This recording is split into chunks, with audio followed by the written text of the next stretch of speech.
마가복음 11장 말씀은 우리 예수님께서 나귀 타고 예루살렘 성에 입성하신 내용이 주된 장면이라고 말씀드릴 수가 있습니다.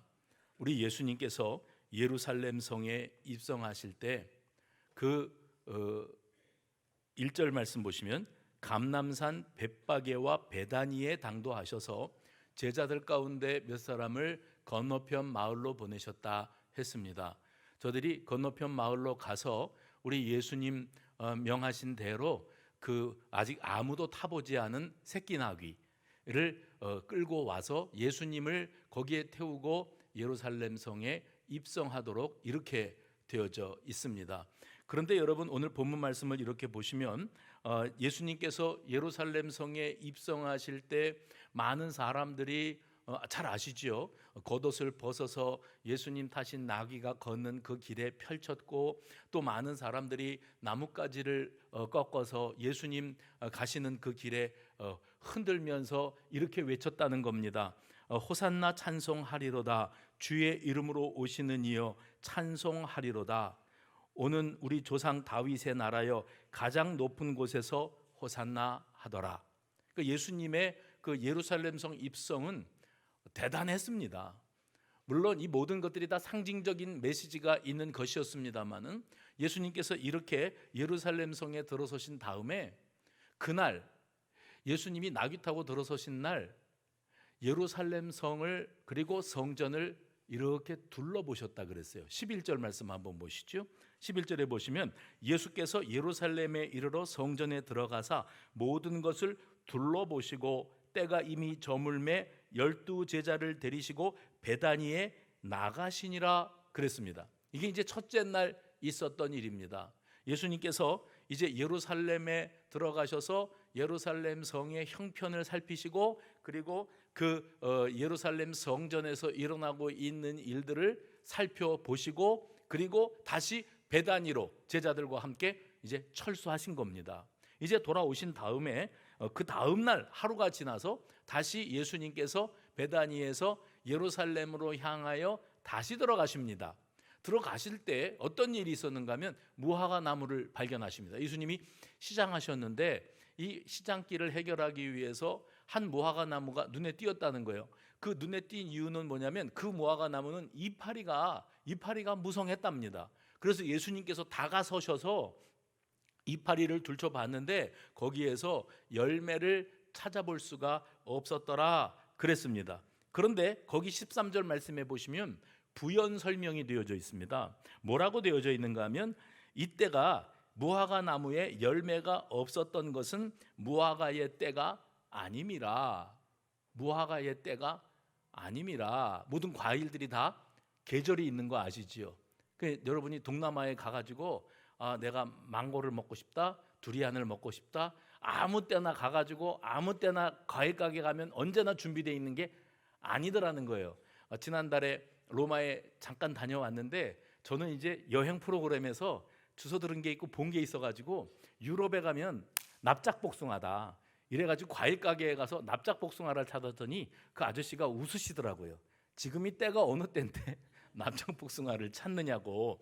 무화과 나무 마찬가지입니다. 무화과라는 것은 다 열리는 때가 있는데, 근데 열리는 때가 아니었다고 그러죠. 그러면 예수님이 시장길을 해결하기 위해서 무화과로 다가서시고 무화과 열매가 있나 들춰보시고 무화과 열매를 못 찾으셨는데 화를 내셨답니다. 무화과 나무가 무슨 죄가 있습니까? 내가 무화과 열매를 맺을 때가 아니라서 무화과가 없는 건데 예수님이 열매를 찾으시고 그 무화과에게 화를 내시고 그리고 그 무화과에게 저주까지 하셨어요. 내가 지금부터 영원토록 열매를 맺지 못하게 될 것이다.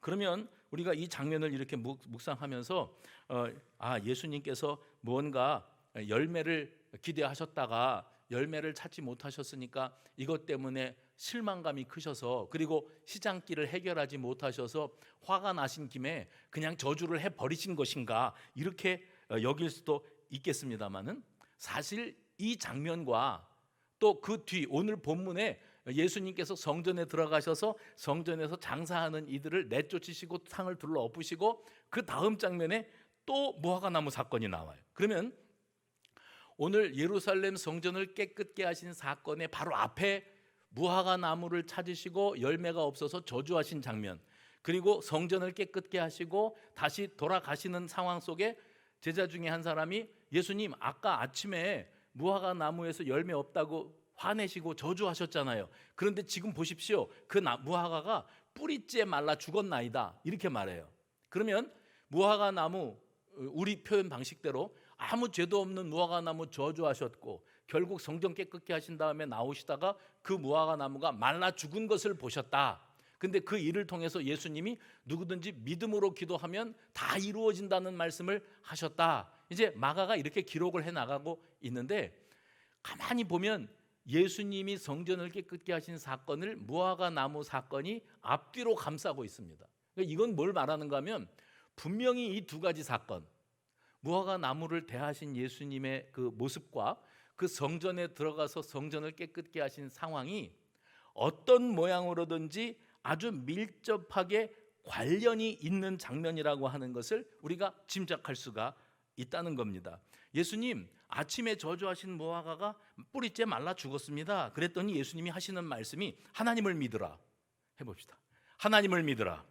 하나님을 믿으라 그러면서 누구든지 이 산더로 들리어 바다에 던져지라 하며 그 말하는 것이 이루어질 줄 믿고 마음에 의심하지 아니하면 그대로 되리라. 그러므로 내가 너희에게 말하노니 무엇이든지 기도하고 구하는 것은 받은 줄로 믿으라. 그리하면 너희에게 그대로 되리라. 예수님의 메시지가 이렇게 무화과 사건과 연결되어서 흘러가고 있는 것을 볼 수가 있습니다. 말씀드린 것처럼 그렇다면 그 아무 죄도 없는 열매 맺을 때가 아니라서 열매가 없는 무화과 나무를 왜 예수님이 저주까지 하시고 그걸 말라 죽이신 다음에 사람들에게 믿음으로 구하면 다 그대로 이루어진다는 말씀으로 이 상황들이 종료가 되어지는 것일까? 연결되어 있다는 거예요. 성전을 깨끗게 하신 장면과 그리고 예수님이 무화과에게 무언가를 기대하셨다가 그것이 이루어지지 않아서 열매가 없어서 저주하신 사건이 아주 밀접한 관련이 있다는 겁니다. 여러분, 신약을 연구하는 신약학자들이 있습니다. 신학자들이죠. 구약 전문가들이 있고 신약 전문가들이 있습니다. 신약을 연구하는 학자들 가운데에서 복음서 전문가들이 있습니다. 바울 전문가도 있고요. 계시록 전문가도 있습니다. 그래서 복음서만 가지고 연구하는 신학자들이 있어요. 그런데 그 복음서 가운데서도 마가복음을 가지고 박사학위를 딴 신학자들이 있습니다. 그 마가복음만을 집중적으로 연구해가지고 신학 박사가 된 거예요. 그런데 이 마가복음만을 연구하는, 아니면 복음서를 연구하는 신학자들에게 있어서 마가복음 11장에 나오는 이 내용은 난해 구절이었습니다. 난해, 해석하기가 너무 어려워요. 그래서 왜 이런 장면이 여기 들어와 있고 이런 장면을 통해서 예수님은 우리에게 어떤 메시지를 주시기를 원하시는가, 이 부분을 생각했을 때 이렇게 저렇게 생각을 해봐도 도무지 이 의미를 알 수가 없었던 부분이 오늘 본문의 이 무화과 나무 사건이었다고 말씀드릴 수가 있습니다. 왜냐하면 예수님의 성품, 여러분, 예수님은 신약 복음서를 묵상하면서 예수님은 사랑이 많으세요. 아멘 안 해도 사랑은 많으세요. 우리 예수님은 사랑이 많으시고 그 다음에 이적을 베푸시는데 나병 환자도 고치시고 귀신 들린 자 귀신도 쫓아주시고 배고픈 자들에게 오병이어 먹을 것도 주시고 죽은 나사로도 살리시고, 예수님이 하시는 일들은 다 사랑과 긍휼이 풍성하신 예수님께서 그 백성들에게 하나님의 사랑을 이렇게 증거하시면서 하나님 나라 비밀과 복음을 전하시는 것이 예수님의 그 공생애의 사역의 중심이었습니다. 그래서 사람들은 예수님을 따라다니면서 오늘은 또 어떤 불쌍한 사람을 고쳐주실려나 이런 것들을 기대했었는데 당황스러운 모습을 보는 거예요. 아니, 당신이 시장하시다고 죄 없는 무화과 나무를 열매 찾으셨는데 열매 없다는 이유만으로 그거를 저주해가지고 뿌리째 말려 죽이신단 말인가? 그러면 예수님의 성품과 지금 예수님이 보이시는 이 모습은 매칭이 안 돼요. 어울리지가 않습니다. 그럼 예수님이 갑자기 왜 이러시는 것이지 하는 것을 생각하다가 그 다음 장면을 생각해 보자. 그 다음 장면이 뭐예요? 성전에 들어가셨는데 어제 잠깐 둘러보시고 철수하셨다가 둘째 날 다시 들어가셔서 이제는 아마 제가 생각할 때는 밤새 고민하신 것 같아요. 이것들을 어떻게 하면 좋을까? 그러시다가 작심하신 대로 주저함이 없이 성전에서 장사하는 자들을 내쫓으시고 환전하는 자들의 상을 둘러 엎으시고 성전 기물 옮기는 자들을 또 내쫓으시고 이런 일들을 서슴지 않고 행하고 계시다. 그러면 지금 예수님이 이런 액션을 취하시는 모습이 사람들에게 굉장히 충격적이었는데 우리 예수님이 이렇게 화내는 거 처음 봤는데, 그런데 사실은 그 전날 같은 날 오전에 무화과 나무를 향하여 저주를 쏟아부으시고 말려 죽이신 사건도 사실 예수님으로서는 어울리지 않는 모습, 사람들이 당황스러울 수밖에 없는 그런 모습이었다는 겁니다. 여러분 아셔야 될 것은 구약 성경에 무화과 나무와 포도나무는 이스라엘 백성들을 상징했어요.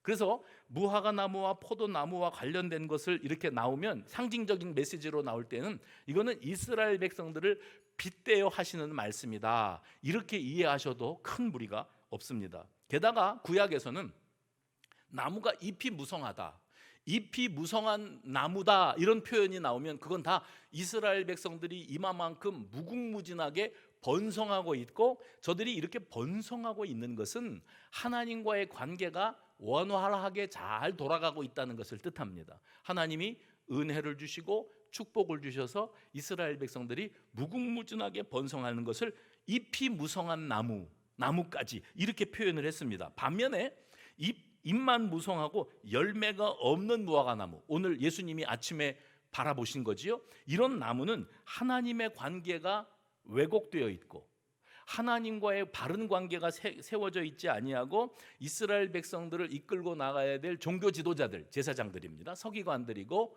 대제사장들이고 그리고 율법학자들이고 바리새인들입니다.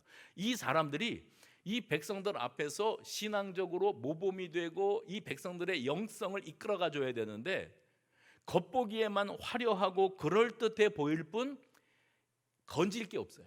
뭐가 없다고요? 건질 게 없어요. 열매를 찾았는데 열매가 없고 제가 겉만 그러면 여러분이 번지르르 하세요. 겉만 그랬다니까요. 그래서 예수님께서 이 모습을 바라보시고 통탄하시는 겁니다. 그래서 무화과 나무의 상태는 곧 예수님이 이제 곧 성전에 들어가서 적나라하게 이 제사장들이나 이 성전 안에서 장사하는 이들에 대해서 그들의 잘못된 그 종교 행태를 신랄하게 비판하시고 책망하시고 하시는 장면의 예고편이었다, 무화과 나무를 저주하신 것은. 그리고 그 무화과 나무는 이스라엘 백성들을 비유하는 것인데, 이스라엘 백성들의 지금 영적 기상도, 지금 이 순간에 신앙 생활을 하고 있는 삶의 모습들이 다 외식적이에요. 누구 닮았어요? 제사장 닮았어요.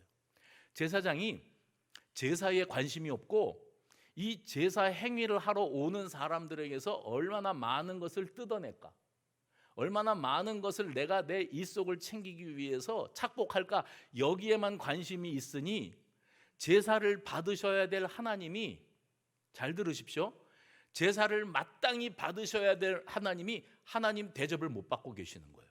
이게 예루살렘 성에서 일어나고 있는 현실이었습니다. 이것을 빗대어 무화과 나무로 다가서셔서 이스라엘 백성들이죠. 그래서 내가 너희들에게서 건질 게 있나 보자, 열매가 있나 보자.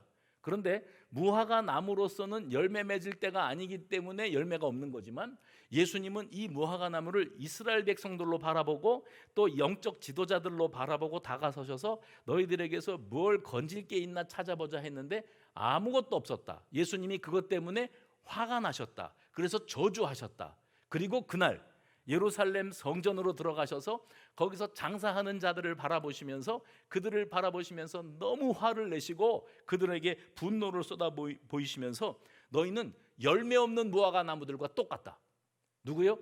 성전에서 물건 팔고 돈 바꾸고 하는 이런 행위를 하는 자들, 또 그들을 방치하고 그들과 결탁해서 그래서 이속을 챙기고 있는 제사장들을 바라보면서 너희는 무화과 나무가 똑같다. 저주를 퍼붓고 뿌리째 말라 죽여도 아깝지 않을 만한 자들이다.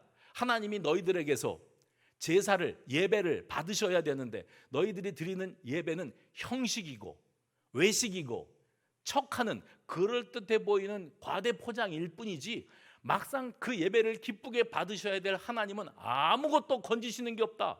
받으실 게 없다. 지금 누구를 향해서 하는 소린가 하면 저와 여러분들을 향해서 하고 계시는 말씀인 겁니다. 이런 면에서 오늘 본문 앞뒤에 무화과 나무 사건이 제철도 아닌 무화과 나무에게서 열매를 찾으시다가 저주하신 사건은 예수님 왜 이러시지? 평상시에 안 그러시던 분이 너무 황당한데 이렇게 바라봐야 될 사건이 아니고 다분히 상징적인 메시지를 그들에게 선포하시기 위함이었다고 하는 사실을 여러분이 염두에 두시고 오늘 본문을 보실 필요가 있습니다. 그러므로 성전을 깨끗게 하신 이 장면도 무화과 나무를 향하여 저주를 퍼부으시고 진노하셨던 장면과 밀접한 연관을 맺고 있습니다. 예수님이 어제 나귀 타고 입성하신 다음에 예루살렘 성을 한 바퀴 휘 돌아보시고 예루살렘 성전을 보시고 날이 저무를 때 예루살렘에서 다시 베다니로 돌아오셨다 그랬어요. 그러면 하루 종일 보신 겁니다. 예루살렘을. 그리고 예루살렘 성전에서 일어나는 일들을 바라보시고 난 다음에 예수님의 마음이 어땠는가 하면 참담하셨어요. 기가 막히신 거예요. 이게 다 뭐 하는 짓들이냐.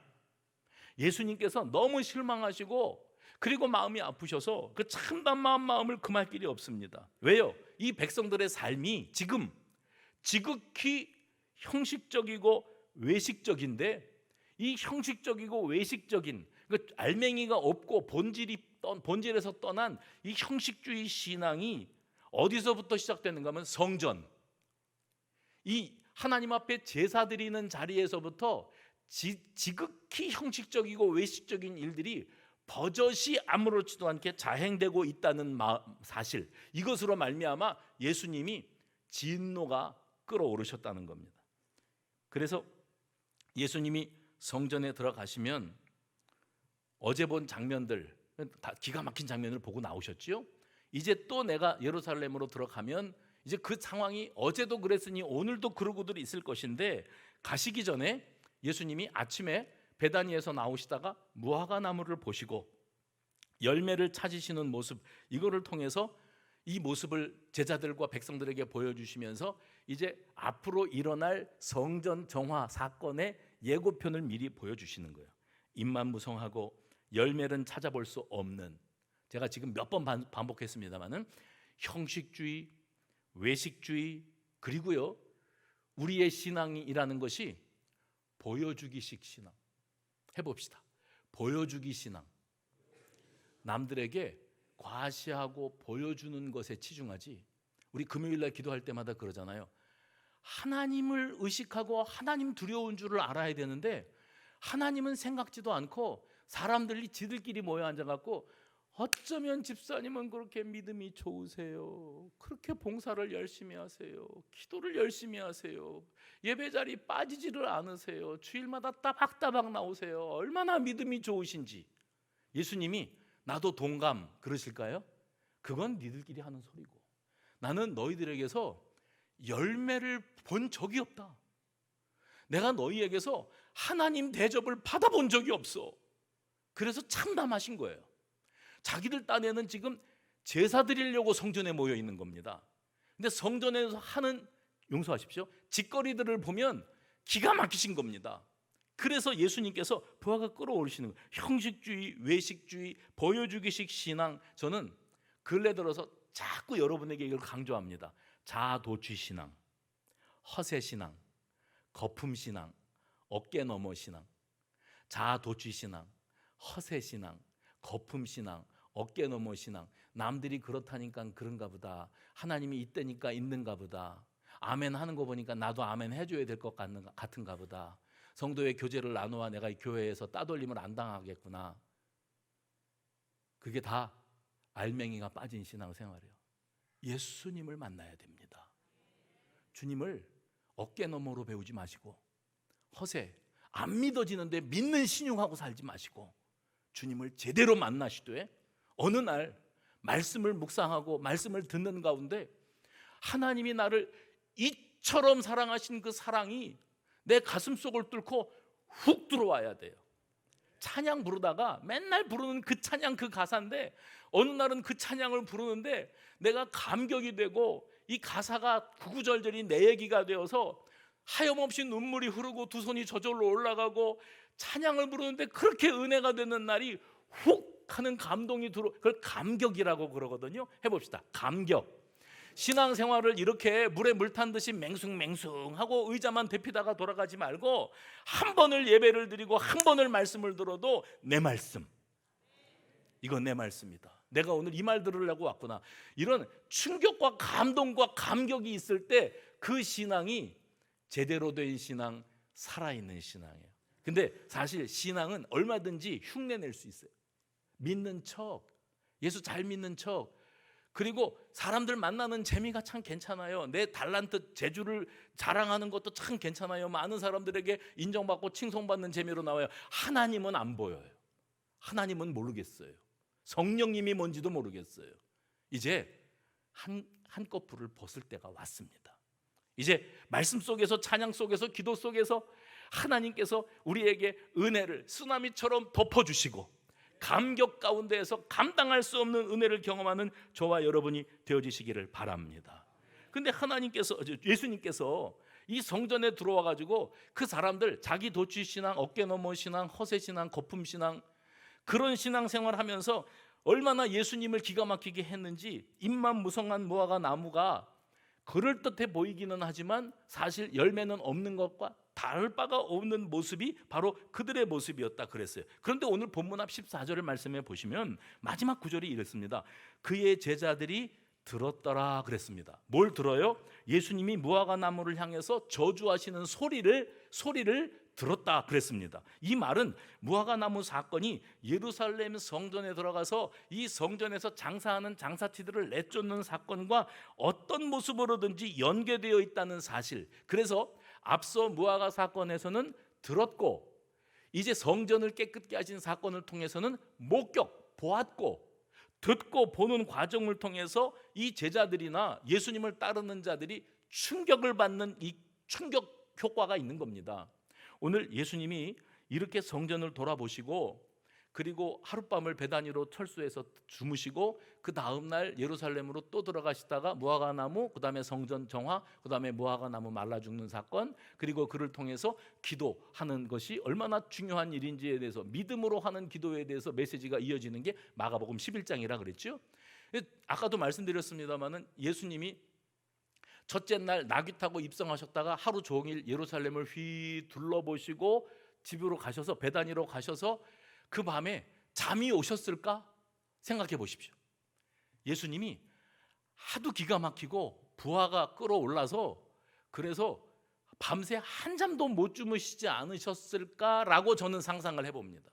그리고 이제 그들을 어떻게 하면 좋을까 하시다가 무화과 나무를 만나서 그를 통하여 메시지를 주시고 그 다음에 성전으로 들어가신 거예요. 성전에 들어가셔서 거기서 재물을 팔고 사는 이방인들을 내쫓으셨고, 성전세를 내게 하기 위해서 환전하는 환전상들을 상을 둘러 엎으셨고, 그 다음에 성전 제사에 쓰일 기구들을 들고 성전 안에 오가는 사람들을 또 내쫓으셨다, 이렇게 말씀하고 있습니다. 그리고 17절 말씀, 17절 오늘 본문에 구약의 말씀을 인용하시면서 그들을 향해서 예수님이 들려주시는 매서운 질타의 음성, 뭐라고 그러셨습니까? 기록된 바 내 집은 만민이 기도하는 집이라. 이사야 56장 7절입니다. 내 집은 만민이 기도하는 집이라 칭함을 받으리라고 하지 아니하셨느냐. 그런데 여기 그런 데는 없어요. 너희는 강도의 굴혈을 만들었도다. 강도의 굴혈이라고 예수님은 말씀하셨는데 예레미야 7장 11절에 보면 이런 구절이 나옵니다. 도둑의 소굴이라. 도둑의 소굴이라. 이 성전을 강도의 소굴이라고 언급한 것은 무슨 뜻인가 하면 성전 제사를 주도하는 제사장들이요, 이 제사장들, 성전을 주도하고 책임지는 제사장 종교 지도자들의 현 상황이 어떤가 하면 다분히 그들이 하나님에게는 관심이 없고 이 성전 제사라고 하는 이 과정을 통해서 내게 어떤 이문이 돌아올 것인가, 여기에만 지대한 관심을 가지고 있었다는 겁니다. 그래서 성전이 하나님 앞에 제사 드리는 장소가 제 기능을 상실한 지가 오래되었어요. 성전이 성전답지 못하니까 하나님이 하나님 대접을 못 받으시는 겁니다. 예수님의 이러한 분노가 제사장들과 서기관들과 장로들에게 어떻게 들렸을까? 무화과나무는 말도 못하니까 저주를 퍼부셔도 무화과나무는 아무 말도 못합니다. 반응을 할 수가 없어요. 말라 죽습니다. 제사장과 서기관과 바리새인들을 향하여 예수님이 진노를 발하시고 너희들이 어쩌다가 이렇게 되었는가 분을 발하시며 상을 엎으시고 내쫓으실 때 사실 장사꾼들을 내쫓으시고 환전상들을 내쫓으시는 것뿐만이 아니고 그들과 결탁되어서 그들을 통해서 자기 이속을 챙기고 있던 종교 지도자들이 예수님이 하시는 말씀이 옳잖아요. 구구절절히 맞는 말씀을 하고 화를 낼 만한데 저들은 들을 때에 어떻게 들었는가 하면 그동안에 우리가 이 장사하는 사람들을 용납하고 저들이 장사해서 이문을 챙기면 그 가운데에서 일정한 액수를 우리에게 들어오게 돼 있어요. 이 커미션이 들어오게 돼 있어요. 그걸로 자기들 호주머니를 불리고 있었는데 어느 날 예수님이 등장하셔가지고 이 부분에 대해서 화를 내시고 뒤집어 엎으시니까 이 사람들이 우리가 잘못 살았구나, 회개해야 되겠구나, 이게 아니고 어떻게 했는가 하면 그동안에 우리가 아무도 우리에게 왈가왈부하지 않아서 뭐라는 사람이 없어서 그냥 편안하게 수입을 챙기고 있었는데 예수가 나타나가지고 이게 뭐 잘못됐느니 내쫓아야 되느니 이러니까 우리가 앞으로 우리 수입이 줄어들겠다, 없어지겠다. 그래서 저들이 내린 결정이 뭐였는가 하면 18절 말씀, 대제사장들과 서기관들이 듣고 예수를 어떻게 죽일까 하고 꾀하니 이는 무리가 다 그의 교훈을 놀랍게 여김으로 그를 두려워함이었더라. 누구도 뭐라고 안 했었는데 그래서 아주 편안하게 수입을 챙기고 살았는데 비로소 예수님이 바른 말씀을 하시는 거예요. 이게 뭐 하는 짓들이냐? 성전에서 이게 왜 헛짓들을 하고 있느냐? 진노가 끌어오르시는 모습을 보고 누가 찔림을 받는 사람들이 있어요. 맞다. 제사장들이 우리를 잘못 가르쳤다. 이건 아니지. 이렇게 되는 사람들이 생겨나기 시작하니까 그동안에 이속을 챙기던 제사장이 큰일 났다 이거. 내가 이제 앞으로 먹고 살 길이 막막해지겠다. 이 문제를 해결하기 위해서 내가 제일 먼저 해야 될 일이 뭐죠? 회개예요? 아닙니다. 예수를 죽여 없애면 여태 해왔던 대로 앞으로도 먹고 사는데 지장이 없는 거예요. 이게 현실이었습니다. 그래서 예수를 죽이려고 모의하고 있었다. 예수님은 그들을 제사장이라 종교 지도자라 그렇게 말하지 않고 니들은 강도다. 강도다. 사실 저들이 처음부터 강도는 아니었을 겁니다. 처음에 제사장직, 집안을 잘 타고 나서 혈통에 따라서 제사장직을 이 레위 사람들이 하잖아요. 그래서 내가 아이고 다른 사람들처럼 죽어라 고생하고 밥벌이하고 사는 게 아니라 성전만 잘 돌아보면 평생에 먹고 사는 건 이 사람들이 내는 걸로 내가 먹고 사는데 지장 없다 이러고 살면서 뭐 큰 물질 욕심도 없이 자기에게 주어진 직무에 감동이 있으면서 그 일을 했을 겁니다. 그러다가 어느 정도 세월이 흐르면서 군림하는 자리, 대접받는 자리, 이 주의종들이 제일 위험한 게 뭐냐면 대접받는 데 익숙해지는 거예요. 어디를 가든지 사람들은 다 나에게 대접을 해줘야 된다고 생각하는 거예요. 이게 무슨 오만이고 착각입니까? 그렇게 살다가 보니까 이제는 내가 이 성전 제사를 주도하고 있으니 모든 주도권은 내 손에 있으니 사람들이 정전에 제사를 드리러 올 때 어차피 제물을 바쳐야 되고 어차피 성전세를 내야 되는데 이 과정 가운데 내가 개입해가지고 카르텔을 만들자. 여러분 카르텔 요새 뉴스에 자주 나오잖아요. 카르텔을 만들. 그래서 내 이문을 챙기는 구조를 딱 만들어 놓으면 그러면 내가 내 배를 불릴 수 있겠다. 이렇게 생각을 하고 있었다는 겁니다. 예수님이 그들을 향하여 직격하십니다. 니들은 강도들이다.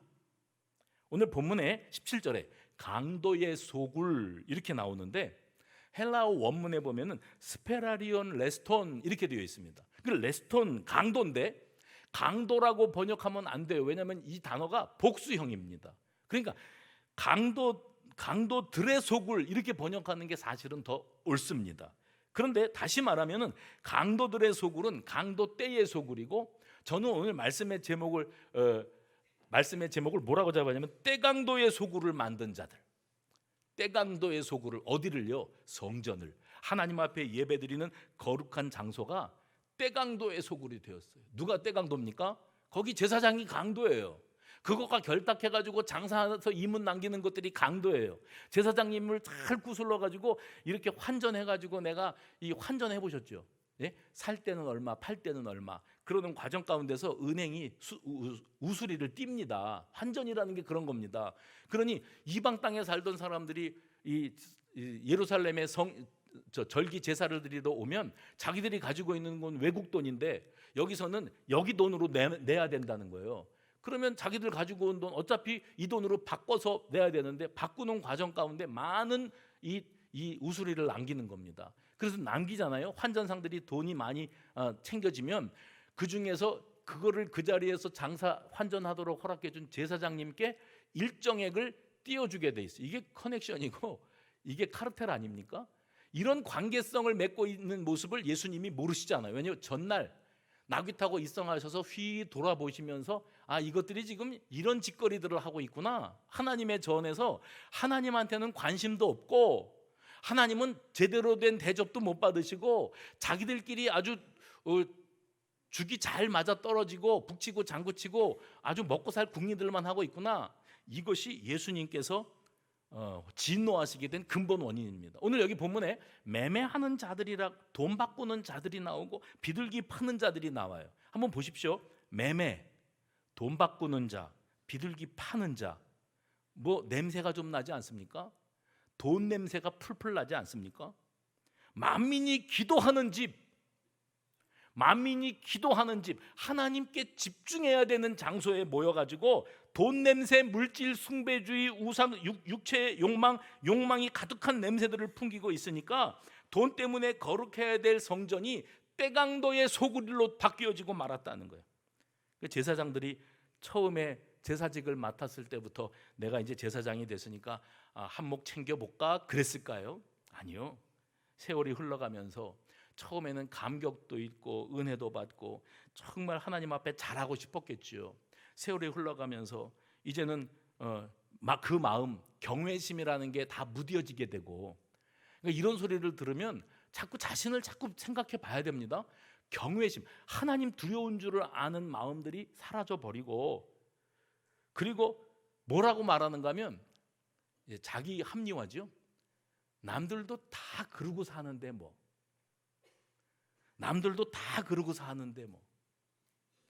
그러면 다 그렇게 굴러갈 때 누군가 한 사람은 야, 우리 이러면 안 되는 거 아니냐? 한 사람이라도 우리 이러면 안 되는 거 아니야? 그 소리를 할 줄 아는 사람이 있어야 되는데 남들도 다 그러는데 그러면 거기에 동조해 버리는 거예요. 아람 나라의 군대 장관 나아만이 나병을 고치기 위해서 이스라엘을 찾아왔다가 그 선지자를 만나서 자기가 병을 나을 수 있다는 여종의 이야기만 듣고 찾아온 겁니다. 근데 자기가 상상을 했어요. 뭘 상상했는가 하면 그 대단한 나라 아람 나라의 군대 장관, 국방부 장관님이 찾아오셨는데 만나자 그러면 달려 나올 줄 알았죠. 그리고 뭐를 상상했냐면 내 환부에 손을 얹고 안수기도를 해줄 줄로 알았대요. 근데 코빼기도 안 비치고 뭐라 그러는가 하면 가다가 요단강에 7번 몸을 담그시면 됩니다. 이런 거예요. 화를 버럭 냅니다. 그때 했던 말이 뭐냐면 내 생각에는 해봅시다. 내 생각에는 우리가 새벽 예배 시간에 사사기를 묵상을 했는데 사사시대의 특징 몇 번 나오는 단어가 뭐냐면 그때 이스라엘에 왕이 없으므로 왕이 없어요. 하나님이 왕이신데 왕이 없으므로 사람들이 각기 자기 소견에 오른 대로 소견에 오른 대로가 뭐예요? 이렇게 하면 되겠다. 이래도 되겠다. 하나님이 이런 거 좋아하실 거다. 누구 맘대로요. 예를 들어서 집사님들이 모였어요. 남녀는 얘기 안 할 테니까. 집사님들이 모였는데 교회에서 여전도회, 소그룹 이렇게 모인 게 아니고 이 마음이 맞는 친밀한 사람들이 그냥 친목 모임으로 어디 식당 아니면 누구네 집에 모였어요. 그래서 야, 너 하면서 이제 편안하게 대화가 이어져 가는 거예요. 그러다가 꼭 그런 자리에 그 돌발적인 사람이 하나 나옵니다. 요상한 사람. 그 사람이 뭐라 그러는가 하면 우리 맥주 한 잔 어때? 왜 당황하세요? 지금 몇 분 계셨어요? 눈이 동그래지는 분? 우리 맥주 한 잔 어때? 그러면서 그 사람이 그래요. 아이고 괜찮아 괜찮아. 남들도 다 하는 건데 뭐 이건 음료야. 내가 아는데 우리 회사 우리 부장님이 어느 교회 장로걸랑 맥주 우리보다 더해. 그랬어요. 집사들끼리 모여 앉은 자리예요. 누구 한 사람이 돌발 행동을 했어요. 우리 맥주 한잔 하자. 뭐 허심탄회하게 대화도 나누고 하자. 그랬더니 또 하나 이상한 사람이 거기 짝짝꿍을 맞춰줘요. 그 사람이 그랬잖아요. 맥주 한잔 어때? 아 괜찮아. 이거 음료야. 그러니까 짝짝꿍을 맞힌 사람이 하나님도 이해하실 거래. 우리가 지금보다 더 친해지는데 맥주 한 잔을 돌리는 것은 한 잔인데 어때? 하나님도 이 정도는 다 이해하셔. 하나님이 마음이 좋으신 분이야. 이걸 두고 뭐라 그러냐면 잘들 논다. 당황하고 얼굴이 빨개지는 분이 한 서너 분 계세요 지금. 사람이 본질에서 떠나는 게 한순간입니다. 우리가 친목하려고 모였는데 보니까 다 우리 교회 다니는 사람들이고 집사님들이고, 그런데 우리가 지금 교회 모인 것도 아니고 우리 모여 있는 거 뭐 우리가 너무 친하니까 우리끼리 모인 거고, 뭐 여기에서는 뭐 어때? 우리끼리인데 우리 형제 아니냐 형제. 한잔 하자. 한잔 제끼자. 그 자리에 누구 한 사람이 야 우리 이러면 안 되는 거 아니냐? 그 소리를 하는 사람이 없다고요. 이 시대에 없다고요. 그래서 한 잔 제끼신 분들이 여기 지금 앉아 계시다고요. 그게 우리 신앙의 현주소고, 입만 무성한 무화과 나무요. 성전 뜰 안에서 돈 바꾸는 짓, 성전 재물 가지고 와서 그거 팔고 사고 하는 짓거리들을 하면서 스스로 우리 왜 이러고 있지? 제사 드리려고 그래. 하나님은 하나님 대접을 받아보신 적이 없으시대요. 니들끼리 잘 논다, 잘 놀아. 그 일을 주도한 인간이 누구였냐면 제사장이었답니다. 가장 거룩해야 될 그 제사장이 그 일을, 근데 사실은 이런 일이 자행되고 있는 것보다 더 심각한 게 뭔지 아십니까? 성전을 강도의 소굴로 만들어 놓은 자들 때문에 이 성도들, 일반 백성들이 성전에 한번 올라오는 게 그렇게 부담스러웠대요. 왜요? 돈이 많이 들어. 돈이 많이 들어. 하나님 만나러 오는데 왜 이렇게 돈이 많이 들어? 그게 이때 당시에 현실이었다는 겁니다. 멀리 살던 유대인들이 이 절기 지키기 위해서 예루살렘 성전으로 올 때에는 흠 없고 티 없는 어린 양, 흠 없는 어린 양을 준비해 와야 돼요. 그래서 순진해 가지고 흠 없는 어린 양을 어깨에다가 짊어지고 아니면 끌고 왔는데, 성전 제사 드리려고 들어가려고 그러니까 거기 앞에 있는 사람이 어이 안 돼.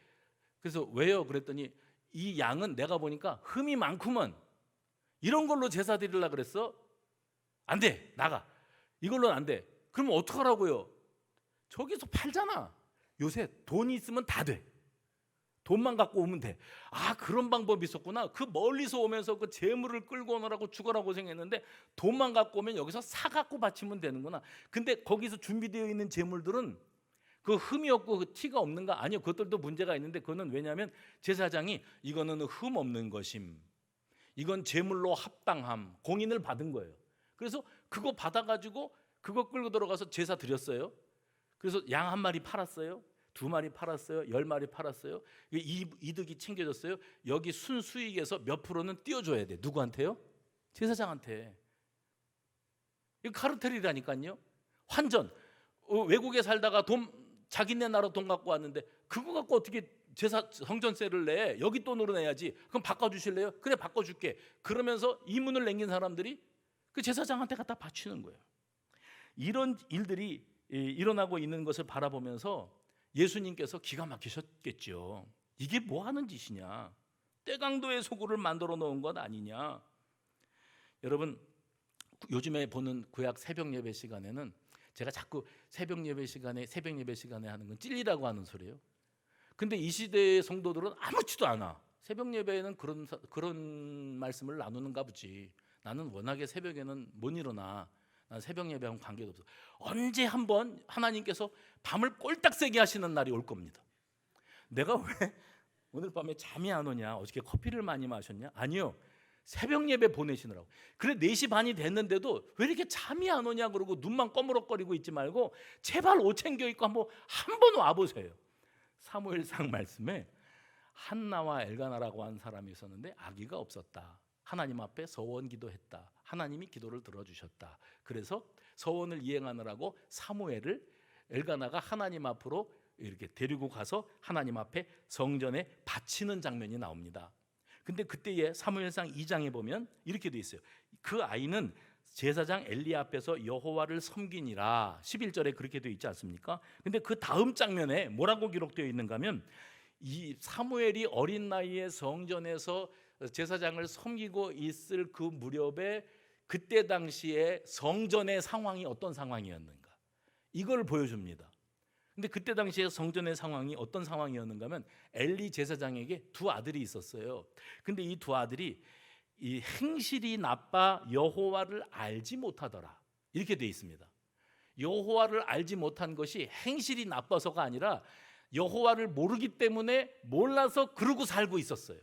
근데 여러분 여기 아이러니가 있지 않습니까? 아버지가 제사장인데, 아버지가 매일 하는 일이 제사 드리는 일인데, 누구에게요? 살아계신 여호와 하나님 앞에 제사 드리는 일이 아버지가 하는 일인데 그걸 보고 자란 아들이 하나님을 알지 못했다? 아니요, 하나님은 아는데, 하나님이라는 분이 계신 거는 아는데 나하고는 아무 상관이 없었다. 우리 아버지의 직업이 제사장이고 내가 혈통을 그렇게 타고나서 앞으로도 제사장으로 살아갈 가능성이 있는 사람들이 있는데 그렇게 살아가고 있었다. 그래서 이 제물을 드리는 행위를 반복하면서도 누가 이거를 받고 계시는지, 누가 보고 계시는지 전혀 의식하지 않습니다. 그래서 엘리의 2 아들이 그 제물을 착복하지요. 제물을 빼돌립니다. 이런 행위를 계속 반복하고 살아가는데 사무엘상 2장 17절에 이렇게 되어 있습니다. 이 소년들의 죄가 여호와 앞에 심히 크면 그들이 여호와의 제사를 뭐 했다고요? 멸시하였음이더라. 그리고 12절 말씀 보시면 이렇게 되어 있어요.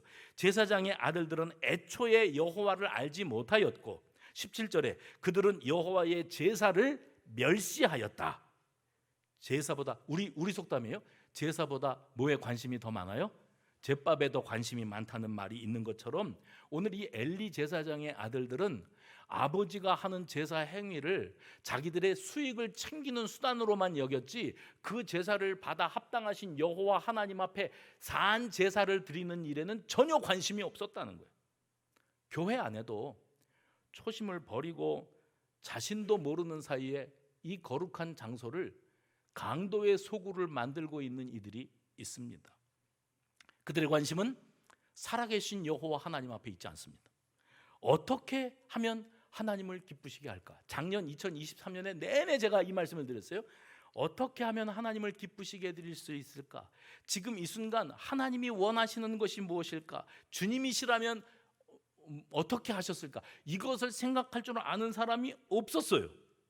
오로지 이 성전 제사가 자신의 욕망을 채우는 수단으로 교회를 이용해서, 예배를 이용해서 자기 먹고 살 생각만 하고 있는 인간들이 가득했다는 겁니다. 엘리 제사장의 아들들은 하나님을 알지 못하는 자들, 여호와 하나님을 욕되게 하는 자들, 제사를 욕되게 하는 자들이었어요. 그들은 여호와 앞에 드리는 제사를 멸시하는 죄를 범한 자들이었습니다. 오늘 본문에 강도의 소굴을 만든 자들이나 엘리의 아들들은 순진한 백성들의 돈을, 재물을 갈취하는 자들이었고, 그래 강도인 거예요. 그리고 그들의 진실한 제사를 가로막고 있는 자들, 예배를 회방하는 자들이었습니다. 그래서 주님이 진노하신 것은 그들의 변질, 본질에서 떠난 게 변질이잖아요. 그들이 본질을 놓치고 변질된 거, 주님이 진노하신 것은 그들이 초심을 버리고 신앙 양심마저 마비되어 있다는 겁니다. 그런데 그들이 예수를 어떻게 죽일까? 그것을 꾀했던 이유를 마가는 이렇게 기록합니다. 그를 두려워함일러라, 이렇게 말합니다. 이 시대의 진짜 위기는 뭔지 아십니까? 그들은 예수님이 두려워서 예수를 죽이고 싶어 했대요. 우리는 예수님 두려운 줄도 몰라요.